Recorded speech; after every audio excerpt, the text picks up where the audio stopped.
Paz, irmãos, tudo bem? Obrigado por separar esse tempinho para você assistir essa nossa terceira aula a respeito do Apocalipse, a terceira aula a respeito da igreja de Éfeso. E nesta aula eu destaco para vocês 3 pontos principais. O primeiro são os elogios que Cristo faz a essa igreja a respeito do seu trabalho intensivo. O segundo ponto que eu destaco é as reprimendas ou as críticas que Cristo faz ao amor da igreja de Éfeso. E o terceiro ponto, a recompensa, que tem algo muito legal para vocês verem na aula de hoje. Então, boa aula para vocês, Deus abençoe, lembrando que vocês podem fazer os comentários aqui no YouTube e também no site da IAVE/BD, tá bom? E nesse site também da igreja você consegue também baixar o arquivo em PDF. Deus abençoe, bom estudo para vocês. Paz, irmãos, tudo bem? Vamos iniciar nossa primeira aula a respeito das igrejas do Apocalipse. Amém? Bom, as igrejas do Apocalipse é um tema muito gostoso de se estudar no Apocalipse, porque nos revela a visão de Jesus Cristo em relação às igrejas. Nós vamos ver aqui nos decorrer dos estudos que essas igrejas, elas existiam na época de João, eram comportamentos reais da época de João, e Jesus Cristo utiliza essa realidade para profetizar o comportamento da igreja com o passar dos anos, com o passar dos séculos, até chegar nos nossos dias hoje, que é o comportamento da igreja de Laodiceia. Tá bom? Mas hoje, Apocalipse capítulo 2, versículo de 1 a 7, nós vamos estudar a carta à igreja de Éfeso. Amém? Vamos orar antes da gente iniciar? Senhor, nós te agradecemos, ó Pai, por este momento, pela Tua presença. E eu peço que o Senhor nos dirija, ó Deus, nesse momento para compreendermos a Tua palavra. Eu te dou graças, Senhor, porque o Senhor tem nos convidado e nós temos aceitado o Teu convite com prazer, ó Deus. Porque na Tua presença nós encontramos a Tua palavra, a Tua verdade. Não existe outro lugar, ó Deus, que não seja na Tua presença para nós ficarmos cheios de toda a verdade.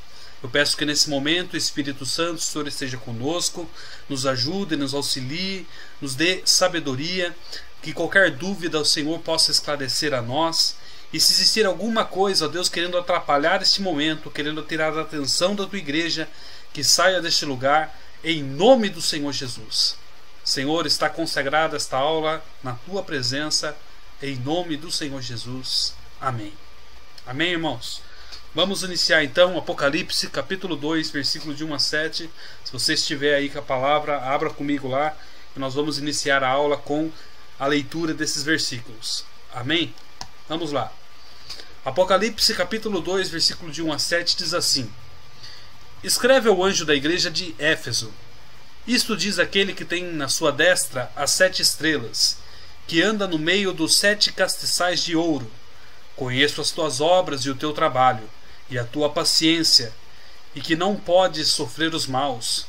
E pusestes à prova o que dizem ser apóstolos, e não são. E tu os achastes mentirosos. E sofreste e tens paciência. Trabalhaste pelo meu nome e não te cansaste. Tenho, porém, contra ti que deixaste o teu primeiro amor. Lembra-te, pois, de onde caíste, e arrepende-te, e pratica as primeiras obras. Quando não, brevemente a ti virei, e tirarei do seu lugar o teu castiçal, se não te arrependeres.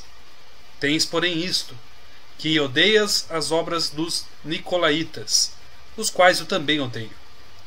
Quem tem ouvidos, ouça o que o Espírito diz às igrejas. Ao que vencer, dar-lhe-ei a comer da árvore da vida que está no meio do paraíso de Deus. Estas são as palavras de Jesus Cristo à igreja de Éfeso. Tá bom? A primeira igreja que Jesus Cristo vai designar as suas cartas. São 7 igrejas que ele vai designar as suas cartas, tá bom? E Éfeso é a primeira delas. Então, para introduzirmos a aula de hoje, antes de entrarmos realmente no conteúdo das cartas de Cristo às igrejas, tá? Antes de nós falarmos fatalmente das cartas, nós devemos compreender melhor o significado dos números que em vários momentos aparecem no livro do Apocalipse. A partir de agora, irmãos, nós vamos encontrar números no livro do Apocalipse que nós devemos compreender esses números, para que a nossa leitura fique um pouco mais clara. Amém? O número 7, por um exemplo, ela significa completude e plenitude. Tá? Então, quando nós encontrarmos o número 7 no Apocalipse, lembre-se que nós estamos falando de algo completo, de algo pleno. Amém? Veja esses dois textos aqui. E chegando-se Jesus falou-lhes dizendo: é-me dado todo o poder no céu e na terra. Você encontra isso em Mateus 28:18. Jesus declarou algo muito forte para os discípulos, e é verdade. Foi dado a ele todo o poder. Não é um poder parcial, não é um poder temporário, não é um poder limitado, mas é um poder infinito, é um poder completo, um poder pleno. Todo o poder foi dado a Jesus. Amém? Então, Apocalipse 5:6 diz assim: e olhei, e eis que estava no meio do trono e dos 4 animais viventes, e entre os anciãos, um cordeiro, como havendo sido morto, e tinha 7 pontas, 7 olhos, que são os 7 Espíritos de Deus enviados a toda a terra. Olha o número 7 aparecendo aqui muito no capítulo 5 do Apocalipse. Então, Jesus tem 7 pontas, 7 olhos, 7 espíritos. O número 7, pleno, completude. Mateus 28:18, ele declara: a mim foi dado todo o poder. Olhe como isso pode ser relacionado. As 7 pontas aqui em Apocalipse 5:6, onipotência de Cristo. Tá? Porque a ponta, o chifre, significa poder. Tá? Então quando ele fala aquele que tem as 7 pontas, ele tem o poder completo. Então ele é onipotente. Os 7 olhos, onisciência. Olhos é de você enxergar tudo. Olhos é você estar visualizando o que está acontecendo.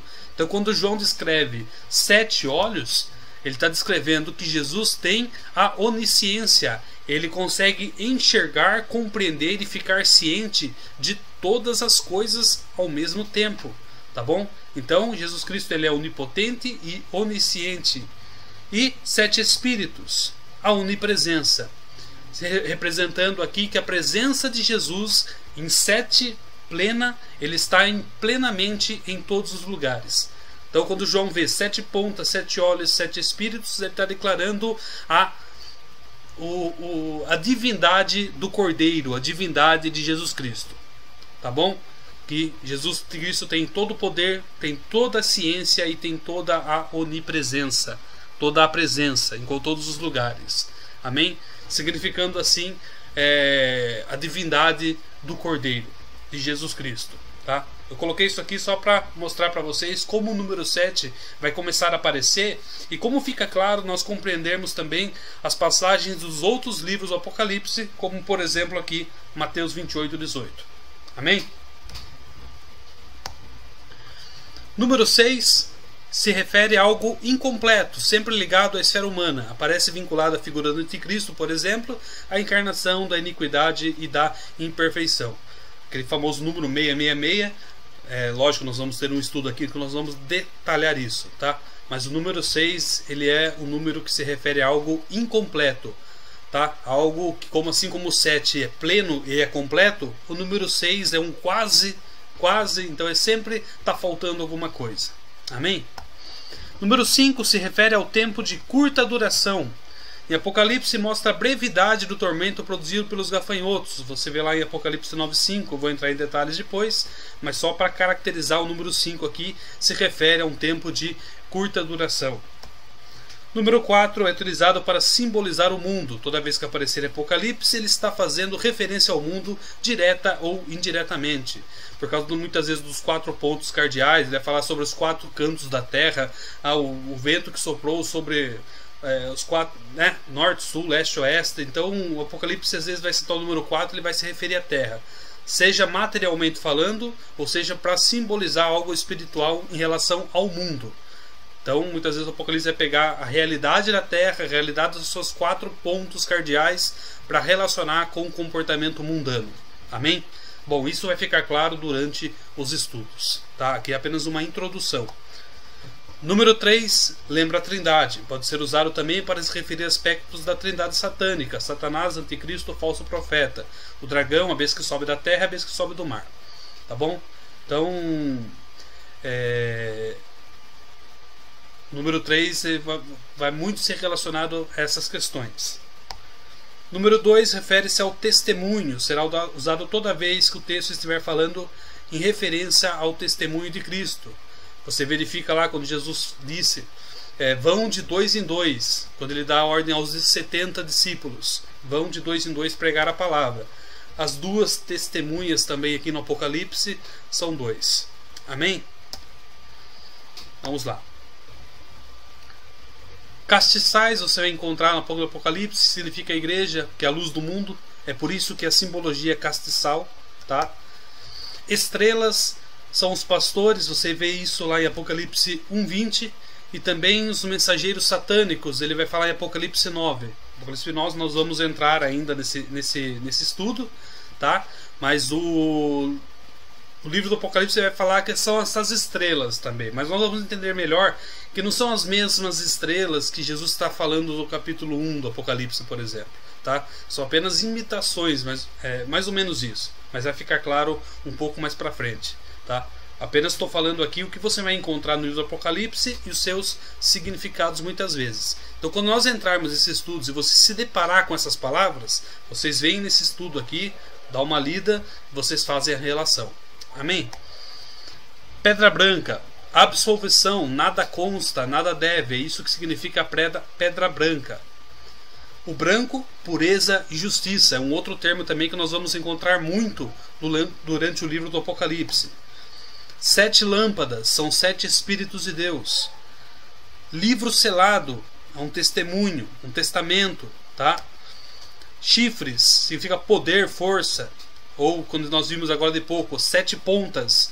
Eu vi o cordeiro com 7 pontas, 7 chifres. Ou seja, ele tem todo o poder, ele é onipotente. Amém? Gafanhotos, significa destruição, devastação, dor. O dragão, a serpente, é Satanás. Então, quando a Bíblia fala sobre o dragão, sobre a serpente, ele está se referindo a Satanás. Besta do mar é o anticristo. Besta da terra, falso profeta. Nós vamos ter aulas específicas a respeito do anticristo e do falso profeta. A grande prostituta é uma igreja falsa, uma igreja corrompida, e também tem analogias com a cidade de Roma. Nós vamos ter uma aula específica a respeito disso também, que são os opositores de Deus. Amém? A cabeça é um significado do líder, do soberano. Águas significa nações de todo mundo, tá? É por isso que o anticristo é chamado de besta que sobe do mar. É porque ele é uma besta que representa e governa todas as nações do mundo, poder dado a ele por um breve tempo. Amém? E o linho fino, o branco, é a justiça. Tá bom? Como vimos, o número 7 se refere a coisa completa, algo pleno. Assim sendo, as 7 igrejas mencionadas apresentam um perfil completo da igreja cristã. É por isso que eu coloquei já essas simbologias, esses números que vão aparecer. Porque o fato de ser 7 igrejas já tem um simbolismo aí embutido. Amém? Desde o seu estabelecimento no dia de Pentecostes até o dia do arrebatamento. É um perfil e é um período da história da igreja cristã de forma plena, de forma completa. 7 igrejas, 7 períodos. A igreja cristã passará por 7 momentos. Já passou por 6, nós estamos vivendo o último momento do comportamento profetizado aqui às 7 igrejas, que é a igreja de Laodiceia, representando a igreja dos nossos dias hoje. Tá bom? Então cada uma delas apresenta um período da história eclesiástica, um período da história da igreja, destacando as características principais que então predominavam nas igrejas. Entretanto, as igrejas citadas eram reais, ativas na época de João, resultado principalmente do ministério do apóstolo Paulo. Tá? Então, as características das cartas. Primeiro, foram enviadas ao anjo da igreja, ao pastor. Muito embora a carta seja dirigida à igreja, a responsabilidade pela vida moral e espiritual da igreja recai sobre o pastor. Então, a ordem de Jesus foi muito clara. Escreve ao anjo da igreja tal. Amém? Segundo, Cristo ele se apresenta no início de cada uma dessas cartas, reforçando suas características descritas no capítulo 1. Então todas aquelas características que João descreveu a respeito do Cordeiro, no capítulo 1 do Apocalipse, Jesus agora vai se apresentar como saudação a cada uma dessas igrejas, utilizando essas características que João escreveu e que ele realmente é. Amém? Terceiro, todas são de repreensão. Todas têm repreensão. Você não vai encontrar repreensão apenas em Esmirna e Filadélfia. Para essas duas igrejas, nós não vamos encontrar repreensão nenhuma. Tá? Quarta, todas falam de galardões. Entretanto, apenas para aqueles que vencerem. Lembre do nosso primeiro estudo, quando eu falei a respeito do final da nossa jornada cristã, vitória. Então, quando nós alcançarmos a vitória, existe um galardão prometido pelo próprio Cordeiro para nós, mas para aqueles que vencerem apenas. Quinto, elas são uma mensagem do Espírito Santo à igreja, tá? E o sexto, que é o esboço. Desde Éfeso até Laodiceia, para todas as 7 igrejas, Jesus vai utilizar o mesmo método de escrita, que é uma saudação, um elogio, uma reprimenda, uma exortação e a recompensa. Algumas não vão ter elogios, como a Laodiceia não tem elogio nenhum.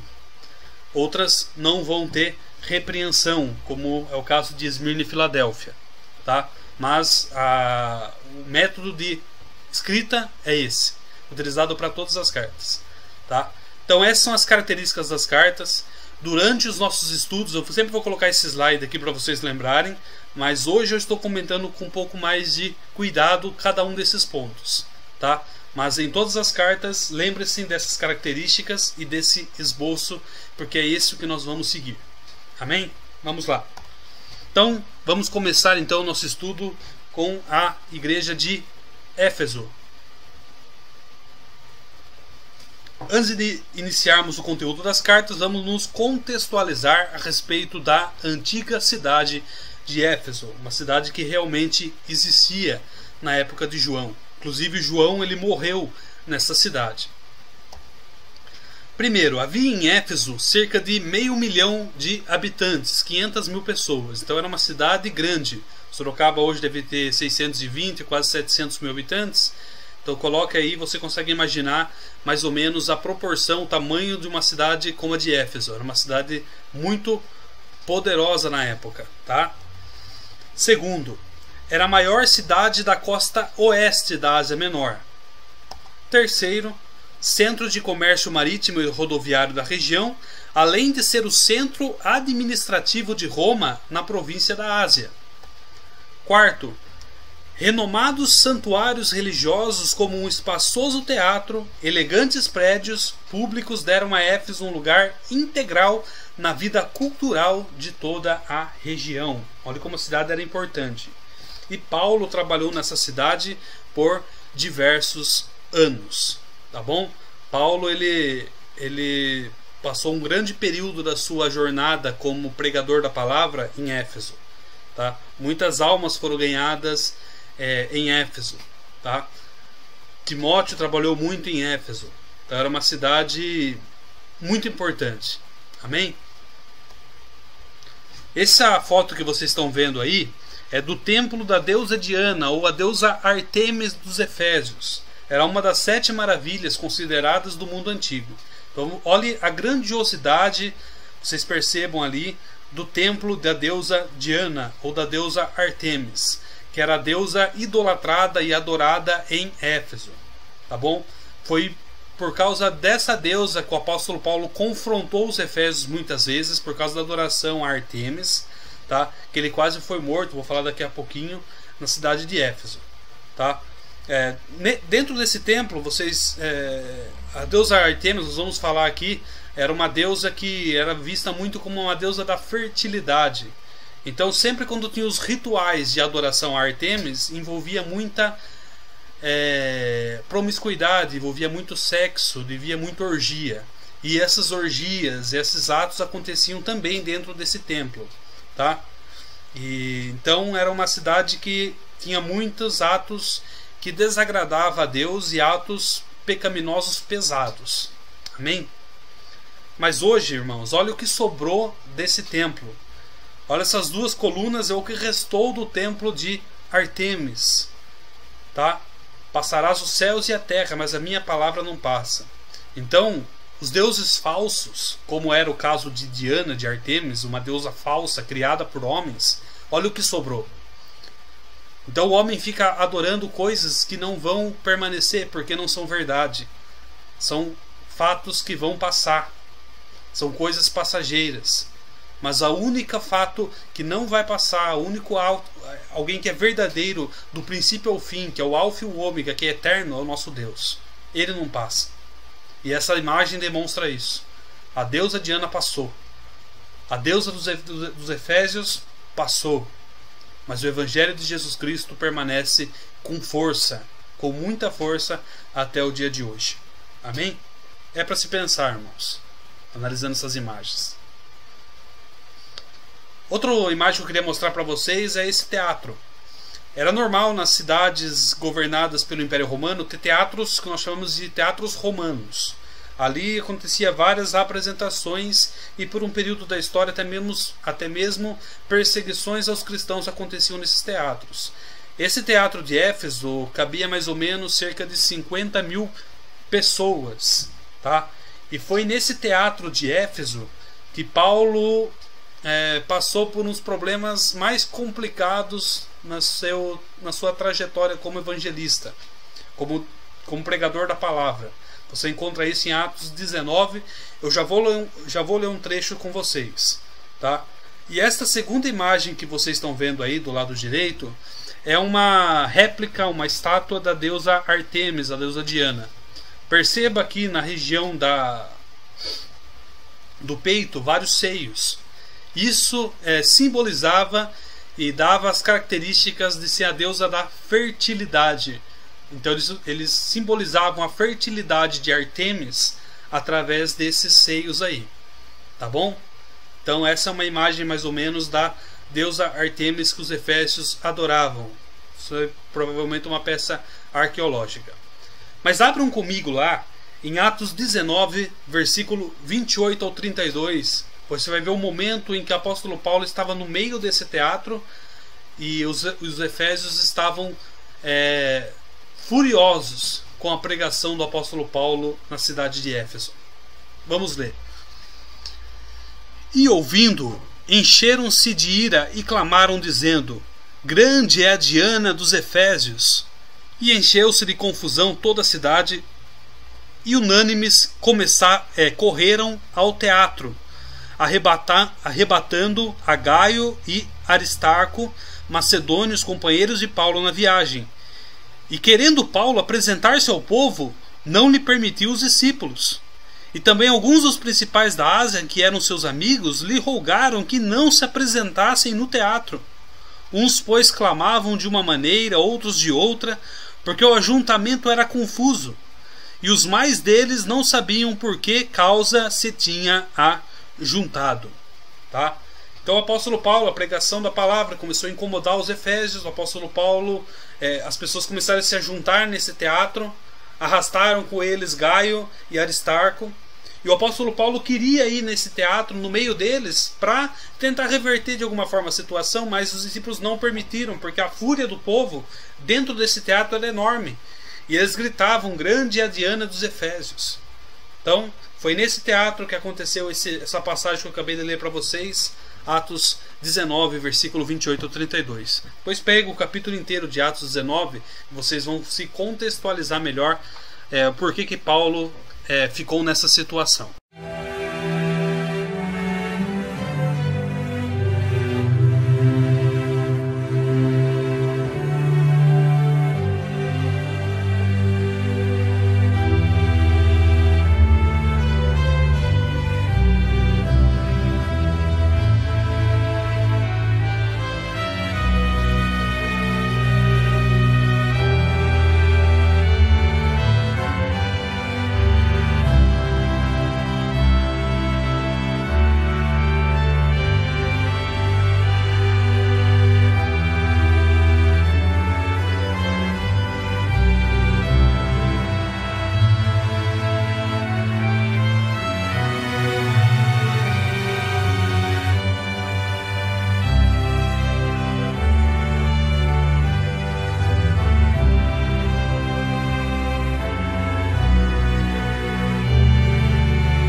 Amém?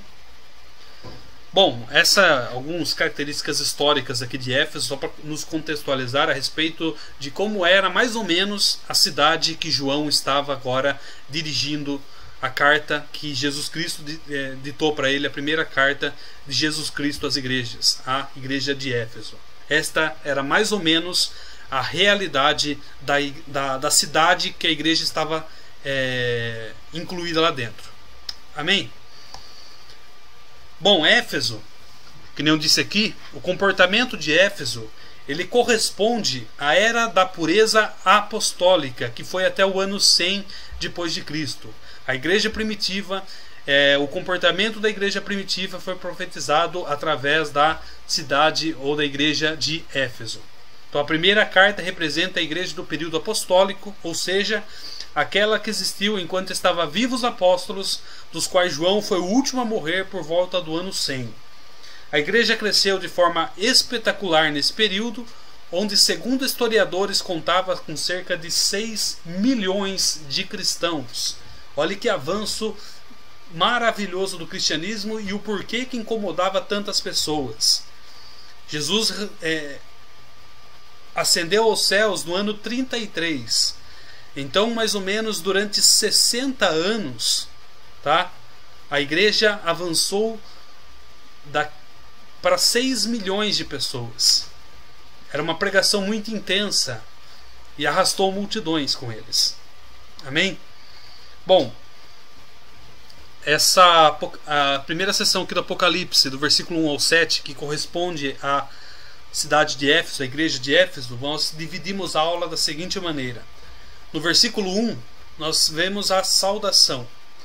No versículo 3 e 6, nós vemos os elogios ou a aprovação de Cristo à igreja de Éfeso. No versículo 4, nós vemos as reprimendas e as acusações. No versículo 5, nós vemos a exortação e a admoestação. E no versículo 7 do capítulo 2, nós encontramos o galardão ou a recompensa para a igreja de Éfeso. Amém? Vamos então para a saudação de Cristo. Apocalipse 2:1. A congregação de Éfeso havia tido líderes estelares, Paulo, Timóteo, João, mas o Senhor lembra a seus membros de que Ele está no controle do seu ministério, colocando as estrelas onde lhe convém. Tá?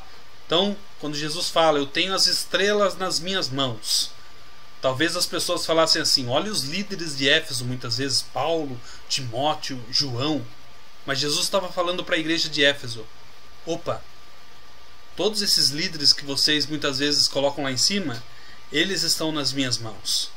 Sou eu que sou o cabeça da igreja. Sou eu que tenho as estrelas nas minhas mãos. Amém? Então, diante dessa saudação, nós podemos tirar algumas lições. Primeiro, precisamos adorar ao Senhor e não ao pastor. É o Senhor quem conduz a igreja. O pastor é colocado ali por Deus. Ele é a estrela colocado para dirigir aquela igreja. Mas a estrela, que é o pastor, está nas mãos do Cordeiro. E se está nas mãos do Cordeiro, é o Cordeiro que controla e dirige todas as coisas. Seja o culto, seja a continuidade da igreja. Amém? Segundo, Jesus estava enviando um aviso ao anjo, ao pastor. Você está na minha mão. Portanto, arrepende-te e volta às primeiras práticas antes que seja muito tarde. Tá bom? O que realmente estava acontecendo em Éfeso, a Bíblia não fala. Mas que tinha motivos para Jesus Cristo falar, volta, arrepende-te, é porque tinha algumas coisas acontecendo ali que não estava boa lá em Éfeso, para a igreja. Amém?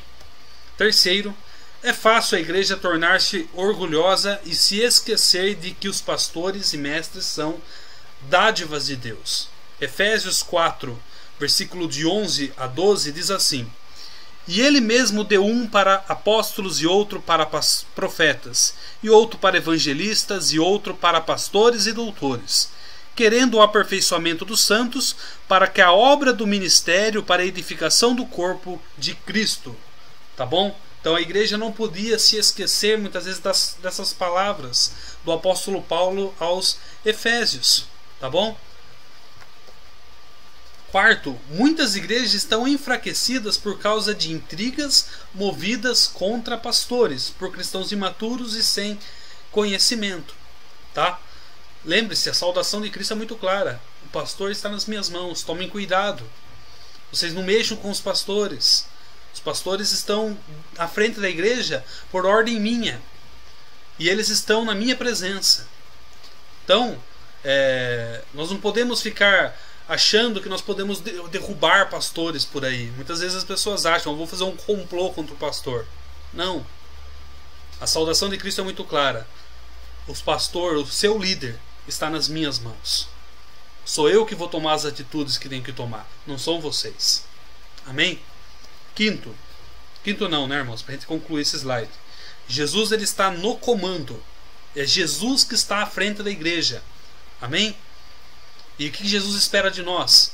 Que nós venhamos a honrar os nossos pastores. Que nós venhamos reconhecer que ele é o líder, dado autoridade pelo próprio Cordeiro. Isso fica muito claro quando Jesus Cristo fala que ele está na mão dele. Tá? O pastor está nas minhas mãos e eu coloquei eles na frente dessa congregação. Então, respeito, porque se vocês rejeitarem esse pastor, vocês terão problemas. Porque é o pastor que eu coloquei na frente de vocês. Então, Jesus, ele está no comando. Tá? E ele retribuirá cada pastor segundo a sua conduta. Amém? Está claro essa questão, irmãos? Qualquer dúvida, o site da IBD está aberto lá. Então essa é a saudação de Cristo para a igreja de Éfeso. Basicamente é isso. Tá? Não idolatrem pastor. Adorem a mim. Eu sou o Senhor da igreja. O pastor é meu instrumento para que a igreja avance. Mas o Senhor sou eu. Amém? Elogios ou aprovação. Apocalipse capítulo 2, você encontra no versículo 3, versículo 6 também. Tá? Quais são os elogios de Cristo à igreja de Éfeso? Quanta bondade do Senhor começar com essas palavras de elogio. Essa igreja recebe elogios pelas seguintes coisas: obras, trabalhos, paciência, resistência aos infiéis, perseverança e atenção a falsas doutrinas. Olhe quantas qualidades os cristãos de Éfeso tinham e quantas coisas eles faziam pela obra de Deus.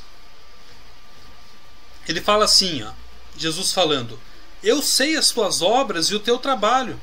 Eu estou vendo o que vocês estão fazendo e eu reconheço os seus esforços. Era uma igreja que servia, trabalhando com zelo na obra do Senhor. Era uma igreja que se sacrificava, pois o termo labor aqui significa trabalhar até a exaustão. Então olha o que a igreja de Éfeso fazia para Cristo. Eles serviam e trabalhavam de forma sacrificial. Eles davam, digamos assim, a gíria que nós usamos, eles davam o sangue pelo Evangelho. Eles suavam pelo Evangelho. Então eles trabalhavam com intensidade. E isso não fugiu dos olhos de Deus, dos olhos do Cordeiro. Tá? Jesus estava reconhecendo esse esforço deles, elogiando. Ele continua assim: e a tua paciência, e que não pode sofrer os maus. E sofreste, tens paciência, e trabalhaste pelo meu nome e não te cansaste. Nós analisando assim todas essas questões e essas afirmações de Cristo, esses elogios, nós podemos dizer assim: essa igreja não tinha defeito nenhum. Essa igreja trabalhava de forma espetacular, não tem defeito. Bom, nós vamos ver um pouquinho mais para frente aqui que não era bem assim. Amém?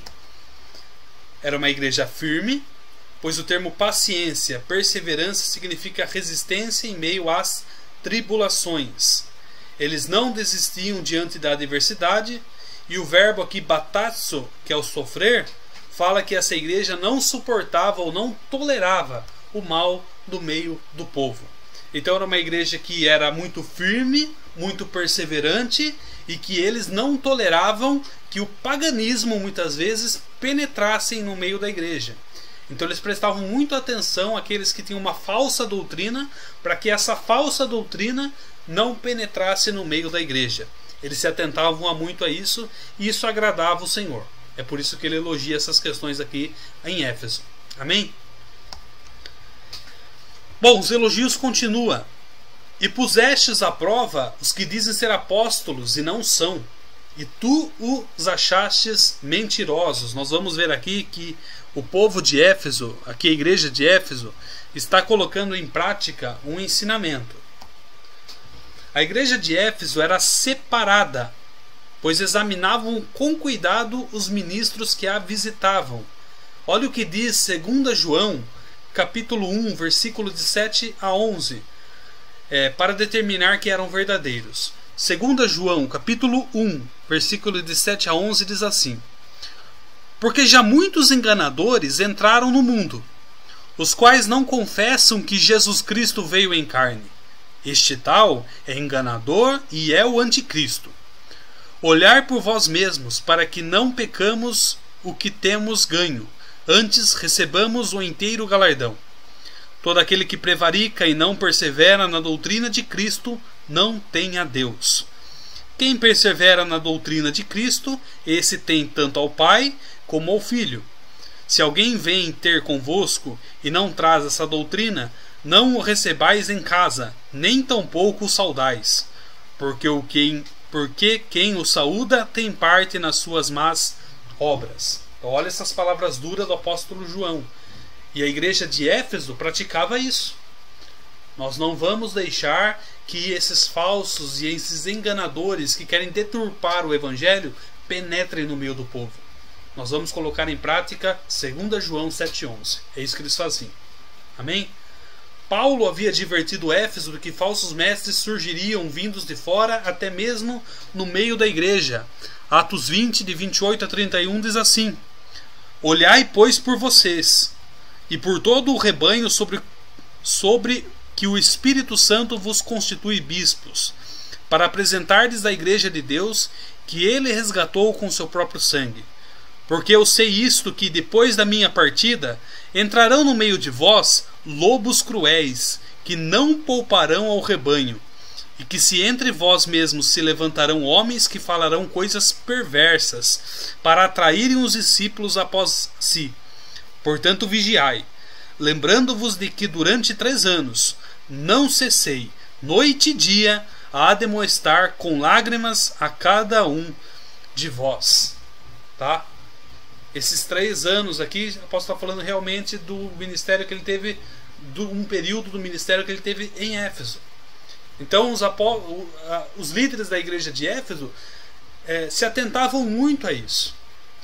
Eles pararam para se atentar muito a não deixar que falsas doutrinas penetrassem na igreja. Isso realmente aconteceu.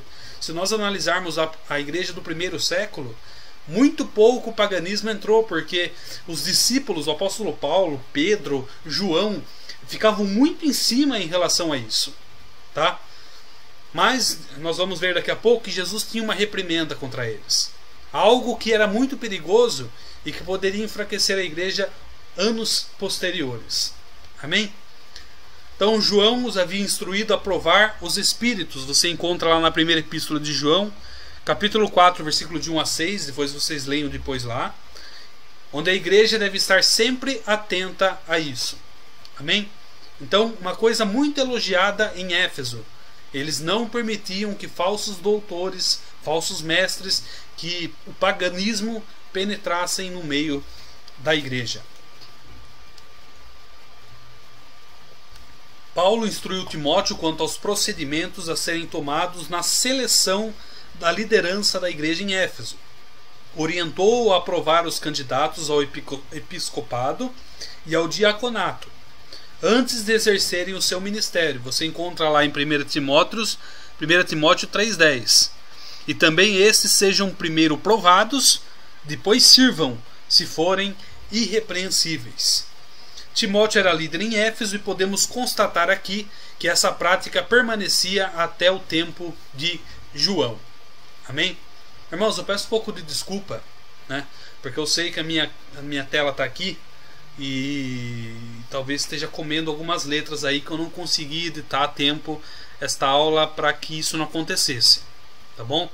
Mas esta aula ela vai estar disponível lá no site da EBD, tá?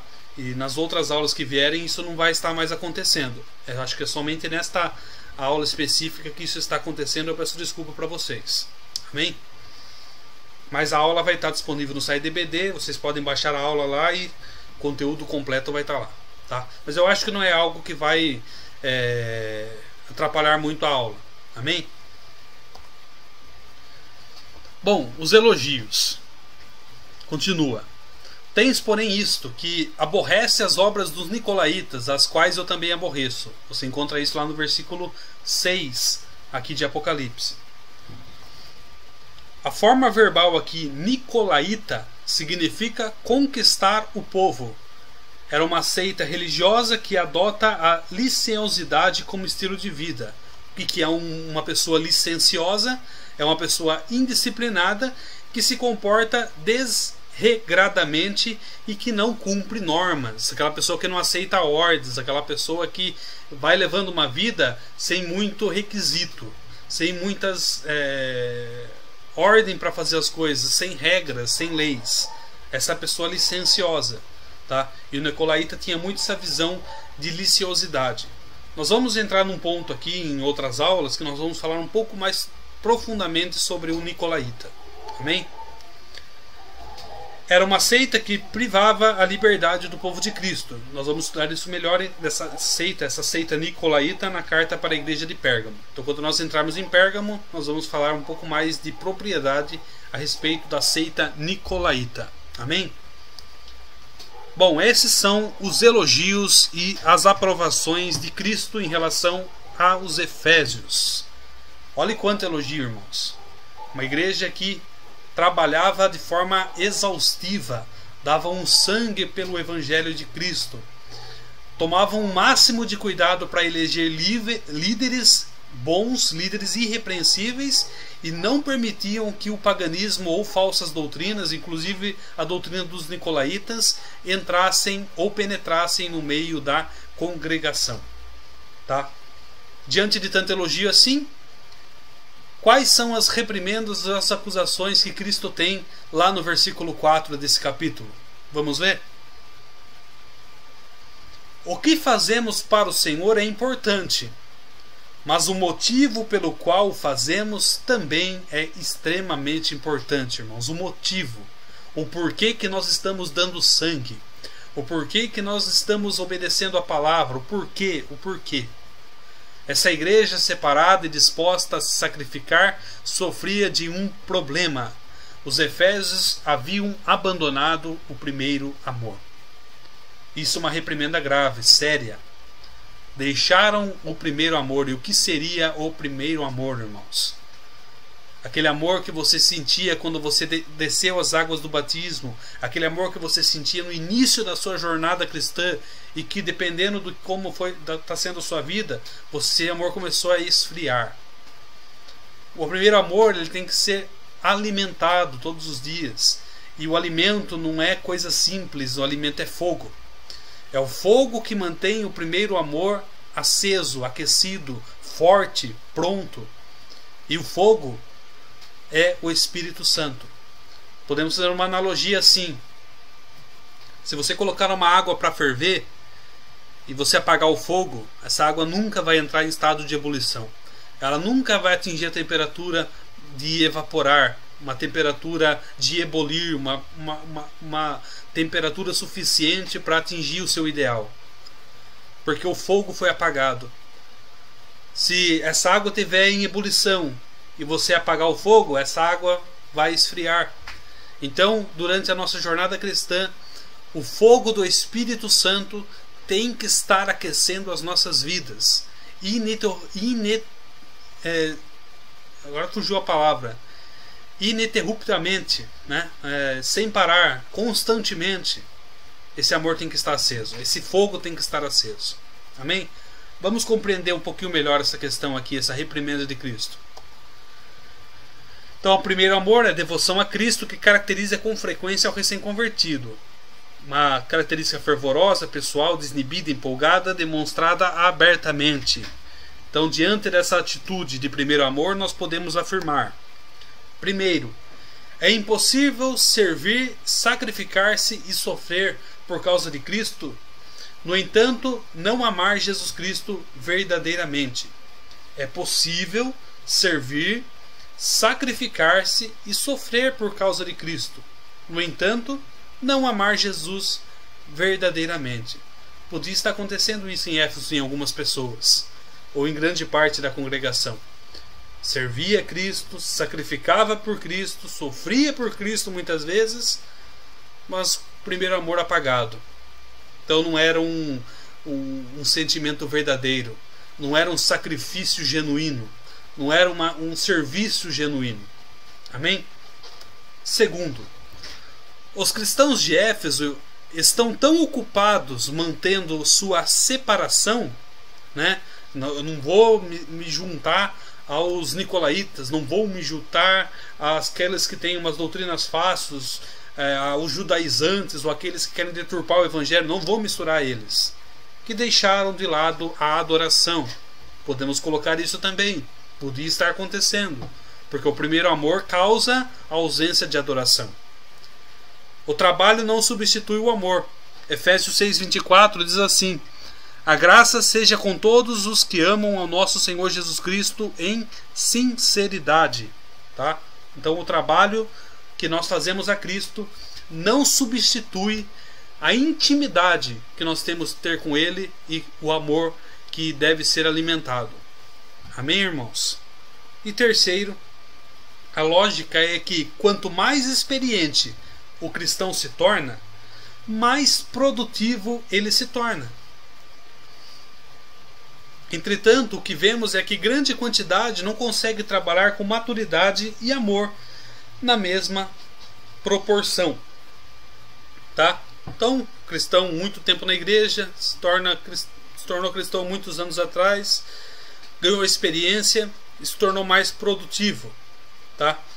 Mas grande parte dessas pessoas que muitas vezes são produtivas na igreja, produzem muitas coisas na igreja, trabalham no ministério de forma correta, ajudam no ministério da igreja, ajudam o pastor, ajudam na organização dos cultos, ajudam na escola bíblica, ajudam nos ministérios que existiam naquela igreja.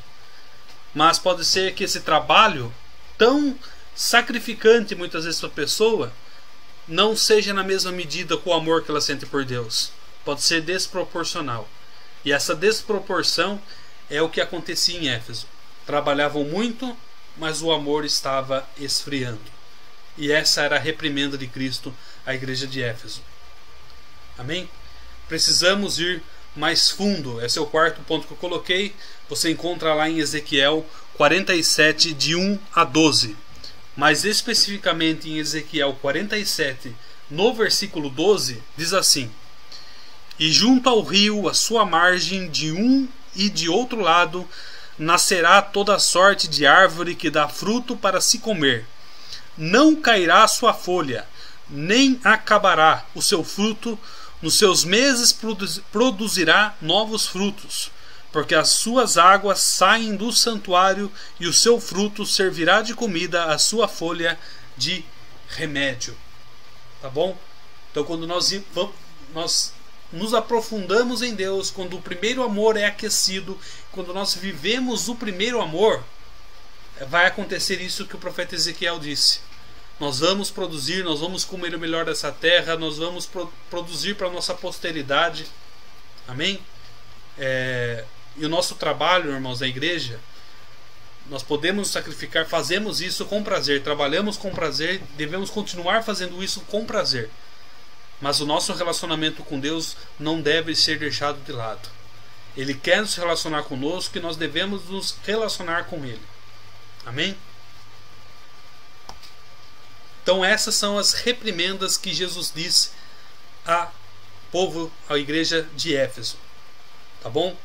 O trabalho que eles faziam de forma intensa não substituía uma vida fria em relação ao amor que eles estavam vivendo. O primeiro amor estava esfriando, ou para alguns já tinham sido deixado de lado. Tá bom? Cristo está tratando aqui, irmãos, de um comportamento geral, não no comportamento total. Para todas as igrejas que Jesus Cristo está escrevendo, sempre tem um remanescente. Sempre tem aqueles que estavam fazendo de uma forma diferente. Jesus está escrevendo aqui em geral o comportamento da igreja é esse. Assim como hoje em nossos dias o nosso comportamento de mornidão ele se caracteriza pela profecia dada aqui à igreja de Laodiceia, nem todos nós estamos vivendo uma vida de mornidão. Muitas pessoas, eu posso dizer até a maioria, estão oscilando na vida cristã, mas muitas pessoas estão lá em cima, outras estão lá embaixo, mas muitas estão vivendo de uma forma constante na presença de Deus e abençoada. Amém? Vamos então para as exortações ou ademoestações. O que seria uma exortação ou uma ademoestação de Cristo à igreja?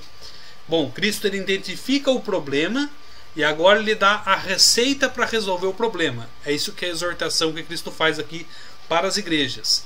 Ele dá o caminho para que aquele problema seja sanado, para que aquela reprimenda seja consertada. Amém? Você vai encontrar a exortação no versículo 5 do Apocalipse. Vamos lá.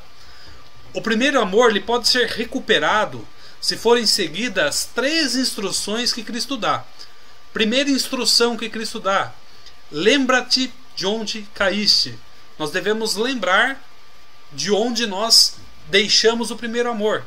Nós devemos lembrar de onde nós abandonamos o primeiro amor. Bom, como que nós lembramos isso? Em primeiro lugar, é necessário lembrar do que foi perdido e cultivar o desejo de restabelecer a comunhão íntima.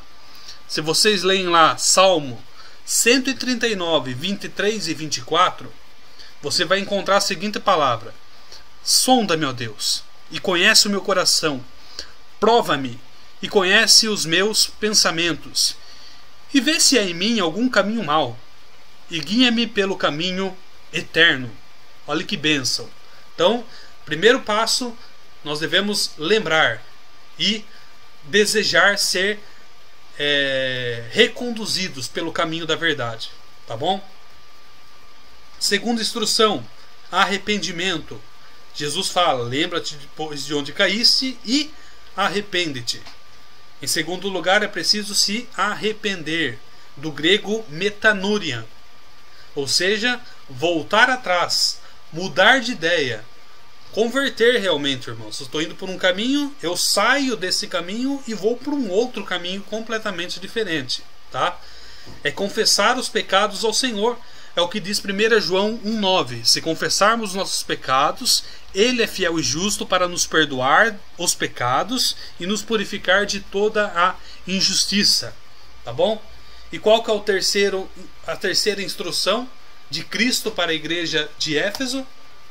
E pratica as primeiras obras. Então são essas as terceiras instruções.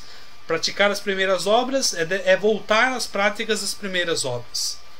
O que indica a restauração, a comunhão inicial. Eu tinha uma restauração com Deus, agora eu me arrependi, eu lembrei de onde eu caí, me arrependi, me restabeleci com Deus e estou voltando a praticar aquilo que Deus deseja que eu pratique, que é o primeiro amor.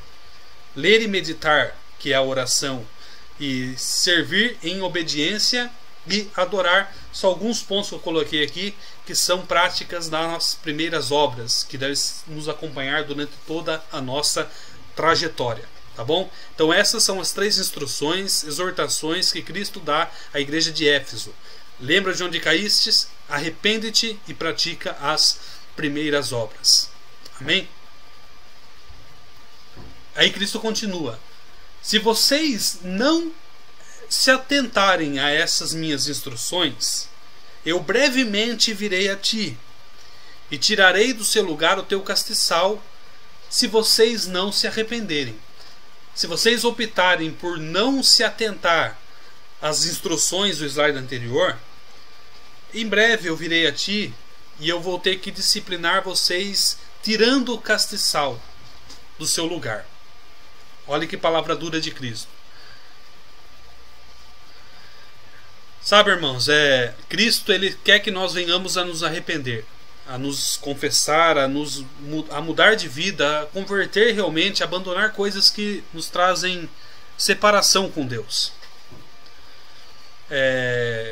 Só que tem pessoas que não aceitam as instruções de Cristo, não aceitam o que a palavra diz.